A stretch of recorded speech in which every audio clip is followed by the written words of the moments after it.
ரஹிமஹுல்லாஹ் அவர்கள் சொல்கிறார்கள், அல் மஅசியா பஅதல் மஅசியா அஸாப். ஒரு பாவம் செய்த பின்னால் இன்னொரு பாவம் உங்களுக்கு செய்வதற்கான சந்தர்ப்பமும் சூழலும் கிடைக்கிறது என்றால் இறைவன் உங்களை தண்டிக்கிறான் என்று அர்த்தம்.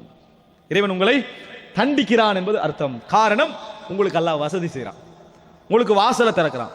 ஒரு பாவம் செய்த பின்னால் உங்களால் நிற்க முடியாத சோதனையும் அதே பாவத்துக்கு திரும்பி போக முடியாத சூழலும் உங்களுக்கு ஏற்படுகிறது என்றால் இறைவன் உங்களுக்கு அருள்முகம் பார்க்கிறான்.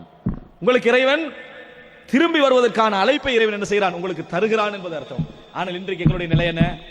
இறைவன் ஒரு பாவம் செய்த பின்னால் அடுத்த பாவம் செய்வதற்கான சந்தர்ப்பத்தை என்ன செய்கிறான், கொடுக்கிறான் என்று சொன்னால், அன்புள்ள சகோதரர்கள், சில மார்க்க அறிஞர்கள் சொல்வார்கள், நான் ஒரு பாவம் தனிமையில் செய்திருப்பேன், அதனுடைய விளைவை என் வாகனத்தில் நான் காண்பேன், என் மனைவியில் நான் காண்பேன், என் பிள்ளைகளை நான் காண்பேன், என்னில் நான் காண்பேன். அப்படின்னா என்ன? அந்த நாள் எனக்கு ஒரு மாற்றம் இருக்கும், என் மனதில் ஒரு நிம்மதி இருக்காது, என் வாகனத்தில் எனக்கு ஒரு திருப்தி இருக்காது, ஏதோ எனக்கு மறைக்கப்பட்டது போன்ற ஒரு நிலைமை என்ன செய்யும், ஏற்படும். நான் பாவ மன்னிப்பு தேடுவேன், என்னை விட்டு என்ன செஞ்சிடாது, விலகிவிடும் அப்படி என்று சொல்கிறதை நாங்கள் பார்க்கிறோம்.